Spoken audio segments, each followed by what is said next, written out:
ലോക്സഭയിൽ BJP സഖ്യത്തിന് ഭൂരിപക്ഷമുണ്ട്. അവരെ TDP സഹായിക്കുന്നുണ്ട്, JDU പിന്തുണയ്ക്കുന്നുണ്ട്. അതുമാത്രമല്ല, ആരെയും എന്തും പറയാൻ പോകുന്ന ആളുകൾ അവരുടെ കൂട്ടത്തിലുണ്ട്. സാധാരണഗതിയിൽ ജനാധിപത്യ രീതിയിൽ പാർലമെൻറ്റിലാവട്ടെ അല്ലെങ്കിൽ നിയമസഭയിലാവട്ടെ, അവിടെയൊക്കെ സർക്കാരിൻ്റെ ബിസിനസ് നടത്തി കൊടുക്കണം. അതേസമയം പ്രതിപക്ഷത്തിൻ്റെ അവകാശങ്ങൾ സംരക്ഷിക്കപ്പെടുകയും വേണം. അതെല്ലാവരും സ്വീകരിച്ചിട്ടുള്ള, ആക്സെപ്റ്റ് ചെയ്തിട്ടുള്ളൊരു സത്യമാണ്. അത് ലോക്സഭയിലോ രാജ്യസഭയിലോ ഇപ്പോൾ നടക്കാറില്ല. അതുകൊണ്ട് തന്നെയാണ് സ്പീക്കർക്കെതിരായിട്ട് ലോക്സഭയിൽ അവിശ്വാസ പ്രമേയം വന്നത്. ഇതാണ് സ്ഥിതിയെങ്കിൽ എന്തുകൊണ്ടാണ് രാഹുൽ ഗാന്ധി സഭയിൽ എഴുന്നേറ്റ് നിൽക്കുമ്പോഴൊക്കെ ഭരണപക്ഷം ഈ രീതിയിൽ ബഹളം വയ്ക്കുന്നത്? ഇന്നലത്തെ കാര്യം നോക്കൂ. പരീക്ഷാ ബില്ലുമായിട്ട് ബന്ധപ്പെട്ട ചർച്ചയിൽ പങ്കെടുത്തുകൊണ്ട് രാഹുൽ ഗാന്ധി സംസാരിക്കുക. പ്രതിപക്ഷ നേതാവാണ്, അദ്ദേഹം സംസാരിക്കണമല്ലോ. അത് കഴിഞ്ഞിട്ടാണ് ബന്ധപ്പെട്ട മന്ത്രിക്ക് മറുപടി പറയാനുള്ള അവസരം കിട്ടുക. രാഹുൽ ഗാന്ധി അമിത്ഷായ്ക്കും മറ്റും നേരെ വിമർശനത്തിൻ്റെ കൂരമ്പുകളാണ് അയച്ചത്. ജന്തർ മന്ദിറിൽ നടന്ന വിദ്യാർത്ഥി സമരത്തെ പരാജയപ്പെടുത്തുന്നതിന് സർക്കാരിൻ്റെ നേതൃത്വത്തിൽ നടത്തിയ കാര്യങ്ങൾ, അവരെ അടിച്ചമർത്താൻ, അസാധാരണമായ രീതിയിൽ ബലം പ്രയോഗിക്കാൻ, ലാത്തി ചാർജ് നടത്താൻ അതിന് കേന്ദ്ര ഗവൺമെൻറ് അനുമതി നൽകിയതിനെപ്പറ്റി, കുട്ടികളുടെ നേർക്ക് റാപ്പിഡ് ആക്ഷൻ ഫോഴ്സുകാർ പെല്ലറ്റുകൾ പ്രയോഗിച്ചതിനെപ്പറ്റി, അങ്ങനെ ദേഹമാസകലം മുറിവേറ്റ ഒരു ചെറുപ്പക്കാരനെ രാഹുൽ ഗാന്ധി നേരത്തെ മാധ്യമങ്ങളുടെ മുമ്പിൽ അവതരിപ്പിച്ചതാണ്.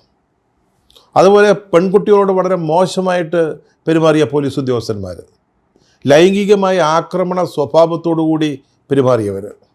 എന്തുകൊണ്ടാണ് ജന്തർ മന്ദിറിൽ പോലീസിൻ്റെ കസ്റ്റഡിയിലുണ്ടായിരുന്ന ഒരു ലോറി നിറയെ കല്ലുകളുണ്ടായിരുന്നു? അതെന്തുകൊണ്ടാണ്? അങ്ങനെ അധികാരത്തിൻ്റെ എല്ലാ സൗകര്യങ്ങളും ഉപയോഗിച്ചുകൊണ്ട് ആ സമരത്തെ കീഴ്പ്പെടുത്താൻ അല്ലെങ്കിൽ അടിച്ചമർത്താനാണ് അമിത്ഷായുടെ നേതൃത്വത്തിലുള്ള ആഭ്യന്തര വകുപ്പ് തീരുമാനിച്ചതും അതാണ് അവർ നടപ്പാക്കിയതും. അതിനെക്കുറിച്ചൊക്കെ അദ്ദേഹം പ്രസംഗിക്കുമല്ലോ. ആ കൂട്ടത്തിൽ രാഹുൽ ഗാന്ധി പറഞ്ഞു, രാജ്യത്ത് 3 തരം ആളുകളാണ് ഉള്ളത്. സത്യത്തെയും മാറ്റത്തെയും അംഗീകരിക്കുന്ന വിദ്യാർത്ഥികളെ പോലെയുള്ള ആളുകൾ. ജന്തർ മന്ദിറിൽ സമരം ചെയ്ത വിദ്യാർത്ഥികളെക്കുറിച്ചാണ് അദ്ദേഹം പറഞ്ഞത്. പിന്നെ എല്ലാം ഞങ്ങളാണ്, ഞങ്ങളുടെ കൈവശമാണ് എല്ലാം എന്ന് ധരിക്കുന്ന ചില ആളുകൾ. ഈ രണ്ടാമത് പറഞ്ഞ കൂട്ടരെ ദൈവം എന്ന് കരുതുന്ന, വിശ്വസിക്കുന്ന കുറേ അന്ധഭക്തർ. ആരുടെയും പേരെടുത്ത് പറഞ്ഞൊന്നുമില്ല രാഹുൽ ഗാന്ധി. 3 തരം ആളുകളെക്കുറിച്ച് അവിടെ സംസാരിച്ചു എന്ന് മാത്രമേ ഉള്ളൂ. എന്തൊരു ബഹളമായിരുന്നു പിന്നെ പാർലമെൻറ്റിൽ. നമ്മളൊക്കെ ലൈവ് കണ്ടതാണ് ടെലിവിഷനിൽ. എന്തോ ഒരു ബഹളം. ഞങ്ങളെക്കുറിച്ചാണ് പറഞ്ഞത്, ഇത് ഞങ്ങളെക്കുറിച്ച് മാത്രമാണ് എന്ന് പറഞ്ഞുകൊണ്ടാണ് ഭരണപക്ഷം ചാടി എഴുന്നേറ്റ്. കിരൺ റിജ്ജു അവരുടെ പാർലമെൻ്ററി കാര്യമന്ത്രിയാണ്. ഇത്തരം സന്ദർഭങ്ങളിൽ മോദിക്കും അമിത്ഷായ്ക്കും BJPക്കും സർക്കാരിനും വേണ്ടി ഇതുപോലെ ശബ്ദായമാനമായ പ്രകടനം നടത്തുന്ന മറ്റൊരു മന്ത്രിയില്ല, കിരൺ റിജ്ജു. അദ്ദേഹം എഴുന്നേൽക്കുന്നു, അദ്ദേഹത്തോടൊപ്പം മറ്റുള്ളവർ എഴുന്നേൽക്കുന്നു, ബഹളം വയ്ക്കുന്നു. രാഹുൽ ഗാന്ധി മാപ്പ് പറയണമെന്ന് പറയുന്നു. രാഹുൽ ഗാന്ധി പറഞ്ഞു, ഇതിൻ്റെ പേരിൽ BJPയോടോ ഈ സർക്കാരിനോടോ അമിത്ഷായോടോ മോദിയോടോ കിരൺ റിജ്ജുവിനോടോ ഒന്നും മാപ്പ് പറയുന്ന പ്രശ്നമില്ല എന്ന് പറയുന്നു. പിന്നെ ബഹളമായി സഭയിൽ. സ്വാഭാവികമാണല്ലോ ഇത്തരം സന്ദർഭങ്ങളിൽ. അപ്പോൾ പതിവ് പോലെ സഭ നിർത്തിവയ്ക്കും. 1 2 തവണ നിർത്തിവെച്ചു. എന്നിട്ട് വീണ്ടും സഭ ചേരുമ്പോൾ, കാരണം ബില്ല് ഇന്നലെ പാസ്സാക്കണം, മന്ത്രിക്ക് മറുപടി പറയണം, അതിനുവേണ്ടി വീണ്ടും അവസാന സഭ ചേർന്നപ്പോൾ പ്രതിപക്ഷ നേതാവിൻ്റെ പ്രസംഗം പൂർത്തിയാക്കാൻ പോലും അനുവാദം കിട്ടിയില്ല. അനുവദിച്ചില്ല ചെയർ. ആലോചിച്ച് നോക്കണം. പകുതിയാക്കി വെച്ച പ്രസംഗമാണ്, അത് പൂർത്തീകരിക്കാൻ അദ്ദേഹത്തിനൊരു അവസരം കിട്ടുന്നില്ല. അദ്ദേഹത്തെ അനുവദിച്ചില്ല സംസാരിക്കാൻ. പിന്നീട് രാഹുൽ ഗാന്ധി എന്താ ചെയ്തത്? ഇതിപ്പം പറയാനുള്ള കാര്യങ്ങൾ പറയാൻ പാർലമെൻറ്റ് മാത്രമല്ലല്ലോ വേദി. അദ്ദേഹം ഇന്ദിരാഭവനിൽ പാർട്ടിയുടെ ഹെഡ്ക്വാർട്ടേഴ്സിൽ ഡിജിറ്റൽ പ്രസൻറ്റേഷൻ വെച്ചുകൊണ്ട് അദ്ദേഹം സർക്കാരിനും BJPക്കും അമിത്ഷായ്ക്കും മോദിക്കുമെതിരായിട്ട് ശക്തമായ പത്രസമ്മേളനം നടത്തി. അതാണ് രാഹുൽ ഗാന്ധി. എന്തുകൊണ്ടാണ് ഇങ്ങനെ രാഹുൽ ഗാന്ധിയോട് മാത്രം ഈ രീതിയിൽ പെരുമാറുന്നത്? അതിൻ്റെ മറുപടി 2 അക്ഷരങ്ങളുള്ള ഒരു വാക്കിൽ ഒതുങ്ങും. 2-3 വാക്കുകളുണ്ട് അതേ അർത്ഥം ധ്വനിപ്പിക്കുന്ന 2-3 വാക്കുകൾ. അത് ഭയം, ഭീതി, പേടി എന്നിവയാണ്. രാഹുൽ ഗാന്ധി എന്ന് പറയുന്ന പ്രതിപക്ഷ നേതാവിനോടുള്ള ഭയം, അദ്ദേഹത്തെക്കുറിച്ചുള്ള പേടി, അദ്ദേഹം എഴുന്നേൽക്കുമ്പോൾ അവരുടെ മുഖങ്ങളിൽ തെളിയുന്ന ഭീതി, ഇത് തന്നെ പ്രതിപക്ഷ നേതാവ് എന്ന നിലയിൽ രാഹുൽ ഗാന്ധിയുടെ ഏറ്റവും വലിയൊരു വിജയമാണ്. രാഹുൽ ഗാന്ധി രാഷ്ട്രീയത്തിൽ വന്നപ്പോൾ തുടങ്ങിയത് ഈ ഏർപ്പാട്. ആദ്യം അവഗണിച്ച് തള്ളാനാണ് ശ്രമിച്ചത്. ഒരു ചെക്കൻ പയ്യൻ ഇവിടെ 56 ഇഞ്ചുകാരിയിരിക്കുമ്പോൾ ഇദ്ദേഹത്തിന് എന്ത് ചെയ്യാനാ? പക്ഷേ അദ്ദേഹം മെല്ലെ മെല്ലെ രാജ്യത്തിൻ്റെ ശ്രദ്ധ പിടിച്ചു പറ്റുന്നു. ഉടനെ കോടിക്കണക്കിന് രൂപയുടെ PR എക്സർസൈസിലൂടെ അദ്ദേഹത്തെ പപ്പുവാക്കാൻ ഒരു ശ്രമം നടത്തി. പപ്പു മോൻ. BJPയുടെ വളരെ ഉയർന്ന നേതാക്കൾ പോലും ആ പദപ്രയോഗം നടത്താൻ മടിച്ചില്ല. അങ്ങനെ പരിഹസിച്ചില്ലാതാക്കാം, അതായിരുന്നു അവരുടെ ലക്ഷ്യം. ഇപ്പോൾ വേണ്ട അത് തന്നെ തുടരുന്നുണ്ട്. പക്ഷേ ഇതിനെയൊക്കെ മറികടന്നുകൊണ്ട് ഇന്ത്യയുടെ ശബ്ദമായിട്ട്, ഇന്ത്യയിലെ വിദ്യാർത്ഥികളുടെ, കർഷകരുടെ, തൊഴിലാളികളുടെ, ചെറുപ്പക്കാരുടെ, സ്ത്രീകളുടെ, അവരുടെ ശബ്ദമായിട്ട് രാഹുൽ ഗാന്ധി മാറുകയാണ് ചെയ്തത്. കഴിഞ്ഞ ലോക്സഭാ തിരഞ്ഞെടുപ്പിൽ രാഹുൽ ഗാന്ധിയുടെ നേതൃത്വത്തിൽ NDA BJPയുടെ സഖ്യത്തെ വിറപ്പിക്കുക തന്നെ ചെയ്തു. അദ്ദേഹം ഇന്ത്യയിൽ അങ്ങോളം ഇങ്ങോളം ഭാരത് ജോഡോ യാത്ര നടത്തി. കിലോമീറ്ററുകൾ നടന്ന് ഇന്ത്യയിലെ ജനങ്ങളുമായി സംവദിച്ചുകൊണ്ട് ഭാരത് ജോഡോ യാത്ര നടത്തി. അതിനുമുമ്പ്, പ്രതിപക്ഷ നേതാവാകുന്നതിന് മുമ്പ്, ഒറീസയിലെ ബോക്സൈറ്റ് ഖനനത്തിനെതിരായിട്ട് അദ്ദേഹം സമരരംഗത്തുണ്ടായിരുന്നു. അദ്ദേഹം കൃഷിക്കാരുടെ സമരത്തിൽ പങ്കാളികളായി. ഇപ്പോൾ വിദ്യാർത്ഥികളുടെ, ജൻസികളുടെ സമരം. ഇന്നലെ രാഹുൽ ഗാന്ധിയെ പരിഹസിക്കാൻ വേണ്ടി സംസാരിച്ച ഒരു നേതാവ് രാഹുൽ ഗാന്ധി ജന്തർ മന്ദറിൽ സമരത്തിന് പോയില്ല എന്ന് പരാതി പറയുന്നത് കേട്ടു. അവരുമായിട്ട് ബന്ധപ്പെട്ട് സഹകരിച്ച് പ്രവർത്തിച്ചില്ലെന്ന്. ഈ വിഷയം ആദ്യമായിട്ട് ഉന്നയിച്ചത് നീറ്റ് പരീക്ഷ, അതുപോലുള്ള പരീക്ഷാ ക്രമക്കേടുകൾ, CBSE, ചോദ്യക്കടലാസ് ചോർച്ച, ഇതിനെക്കുറിച്ചൊക്കെ ആദ്യമായിട്ട് പ്രതികരിച്ചത് രാഹുൽ ഗാന്ധിയാണ്. ശബ്ദമുയർത്തിയത്, പ്രതിഷേധമുയർത്തിയത് കോൺഗ്രസ്സാണ്. രാഹുൽ ഗാന്ധിയുടെ നേതൃത്വത്തിൽ മറ്റു സംസ്ഥാനങ്ങളിൽ വിദ്യാർത്ഥികളുടെ ശബ്ദം എന്ന പേരിൽ ഒരു പരിപാടി തന്നെ നടത്തി. പല സംസ്ഥാനങ്ങളിലുണ്ടായി. രാജസ്ഥാനിലെ ഒരു വേദിയിൽ അദ്ദേഹം പറഞ്ഞ വാക്കുകൾ, ഇതൊരു രാഷ്ട്രീയ സമ്മേളനമല്ല, രാഷ്ട്രീയ കാര്യങ്ങൾ പറയാൻ വിളിച്ചു ചേർത്ത ഒരു പരിപാടിയല്ല, ഇത് ഇന്ത്യയിലെ വിദ്യാർത്ഥികൾക്ക് വേണ്ടി സംസാരിക്കാനുള്ള വേദിയാണ്. ഈ സമരത്തെ രാഹുൽ ഗാന്ധി രാഷ്ട്രീയവൽക്കരിക്കാൻ നിന്നില്ല. അദ്ദേഹം ജന്തർ മന്ദറിൽ പോയില്ല എന്നുള്ളത് ശരിയാ. എന്തുകൊണ്ടാണ് പോകാതിരുന്നത്? ഇന്ത്യയിലെ വിദ്യാർത്ഥികൾ, വിവിധ സംസ്ഥാനങ്ങളിൽ നിന്നുള്ളവർ, വിവിധ രാഷ്ട്രീയ ആശയങ്ങളിൽ വിശ്വസിക്കുന്നവർ, രാഷ്ട്രീയമില്ലാത്തവർ, സജീവ രാഷ്ട്രീയം ഇല്ലാത്തവർ, അവരെല്ലാവരും കൂടെ ചേർന്ന് നടത്തുന്ന ഒരു വലിയ പ്രതിഷേധ പ്രകടനമാണ്.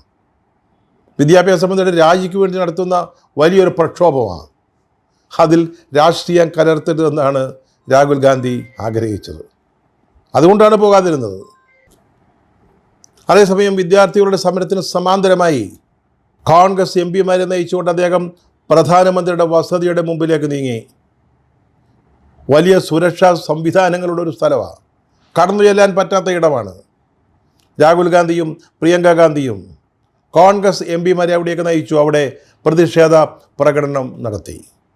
പിന്നീട് അദ്ദേഹം ഇന്ത്യ സഖ്യത്തിലെ മുഴുവൻ നേതാക്കളെയും പ്രവർത്തകരെയും പങ്കെടുപ്പിച്ചുകൊണ്ട് അവർക്ക് നേതൃത്വം നൽകിക്കൊണ്ട് ബിർള മന്ദിറിലെ ഗാന്ധി സ്മൃതിയിൽ പ്രാർത്ഥിക്കാൻ പോയി. ഇതെല്ലാം സമാന്തരമായ സമര രീതികളായിരുന്നു. അതിനൊക്കെ നേതൃത്വം കൊടുത്തത് രാഹുൽ ഗാന്ധിയായിരുന്നു. പക്ഷേ അദ്ദേഹം ജന്തർ മന്ദിറിൽ പോകാതിരുന്നത് ആ സവിശേഷമായ സമരത്തിന് രാഷ്ട്രീയ നിറമുണ്ടാകരുതേ എന്ന ആഗ്രഹത്തോടു കൂടിയായിരുന്നു. അവിടെ മുതലെടുക്കാൻ ശ്രമിച്ച പല പാർട്ടിക്കാരുമുണ്ട്. മുണ്ടും മടക്കി കുത്തി അതുവഴിയൊക്കെ നടന്നവരുണ്ട്. അവരൊക്കെ പിന്നീട് ഇത് ഞമ്മളാ നടത്തിയതെന്ന് പറഞ്ഞിട്ടുണ്ട്. അതിനല്ല രാഹുൽ ഗാന്ധി തയ്യാറായത്. ആ സമരം അങ്ങനെ നടക്കട്ടെ, ഇപ്പുറത്തുള്ള രാഷ്ട്രീയ സമരം മറ്റൊരു രീതിയിൽ അതിന് സമാന്തരമായിട്ട് നടത്തുകയാണ് ചെയ്തത്. അവസാനം BJP സർക്കാരിന്, മോദിക്ക്, അമിത്ഷായ്ക്ക് ഈ വിദ്യാർത്ഥി ശക്തിയുടെ മുമ്പിൽ കീഴടങ്ങേണ്ടി വന്നു, ചരിത്രത്തിലില്ലാത്തതുപോലെ. പണ്ട് കർഷക സമരത്തിന് മുട്ടുകുത്തിയതിന് ശേഷം ആദ്യമായിട്ടുള്ള ഒരു കാര്യം. അപ്പോൾ ചില പ്രതിച്ഛായകളൊക്കെ ഇടിഞ്ഞു പോയി കേട്ടോ. ആരെയും കുറ്റം പറഞ്ഞിട്ട് കാര്യമില്ല.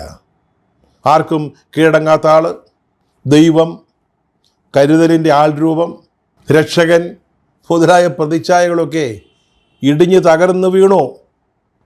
അപ്പോൾ സ്വാഭാവികമായിട്ടും രാഹുൽ ഗാന്ധി ലോക്സഭയിൽ സംസാരിക്കുമ്പോൾ അസ്വസ്ഥതയുണ്ടാകും ബി ജെ പിക്ക്.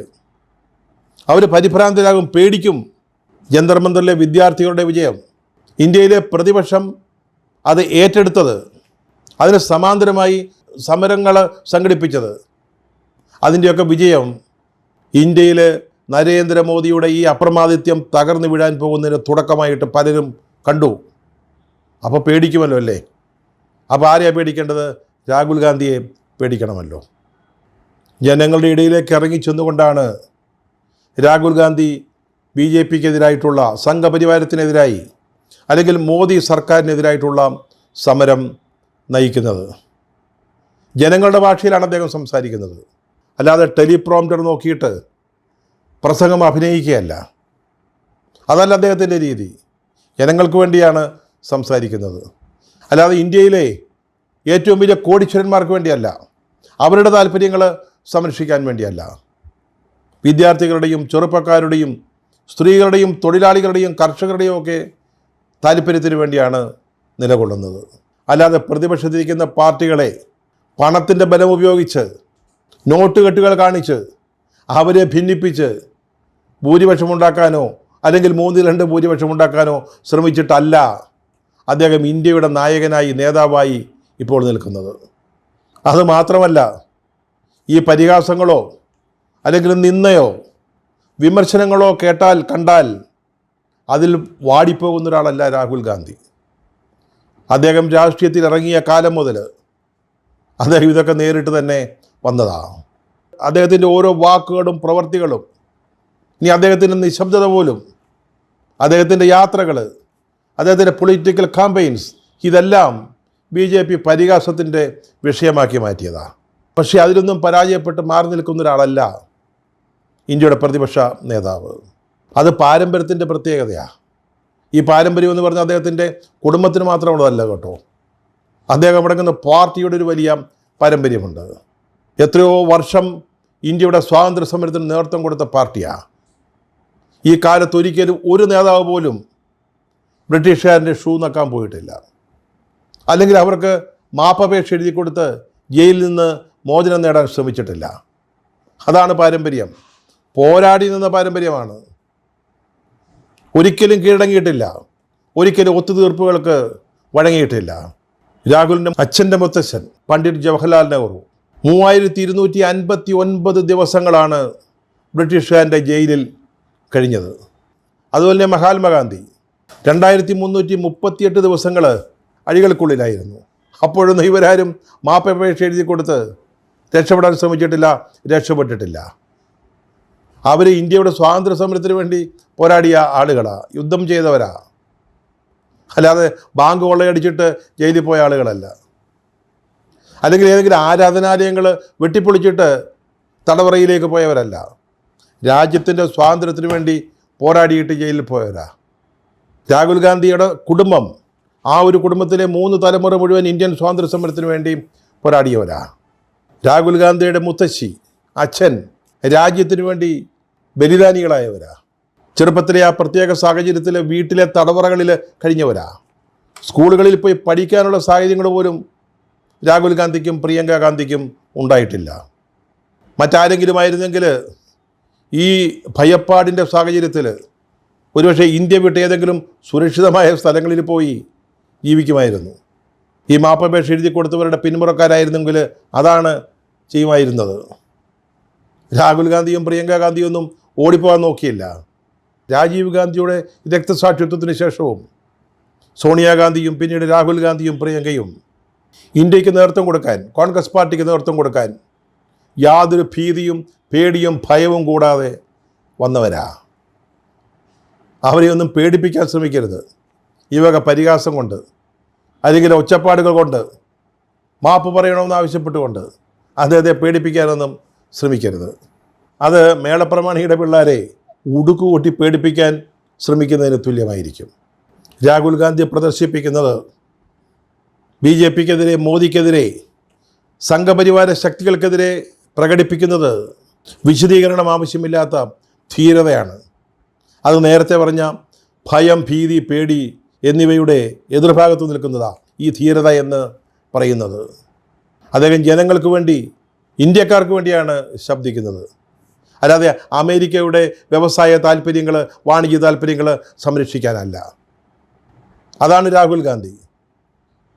ചിലപ്പോഴൊക്കെ ഓർത്തു പോകും, ദൈവമേ, ഈ രാജ്യത്ത് ഇന്നത്തെ പരിതസ്ഥിതിയിൽ രാഹുൽ ഗാന്ധിയെ പോലൊരാൾ പ്രതിപക്ഷ നേതാവായിട്ട് ഇല്ലായിരുന്നുവെങ്കിൽ എന്തൊക്കെ ഈ രാജ്യത്ത് സംഭവിക്കുമായിരുന്നു എന്ന്. ഇപ്പോൾ നമുക്ക് ധൈര്യമായിട്ട് പറയാൻ പറ്റും, ആണൊരുത്തനാണ് നമ്മുടെ പ്രതിപക്ഷ നേതാവെന്ന്.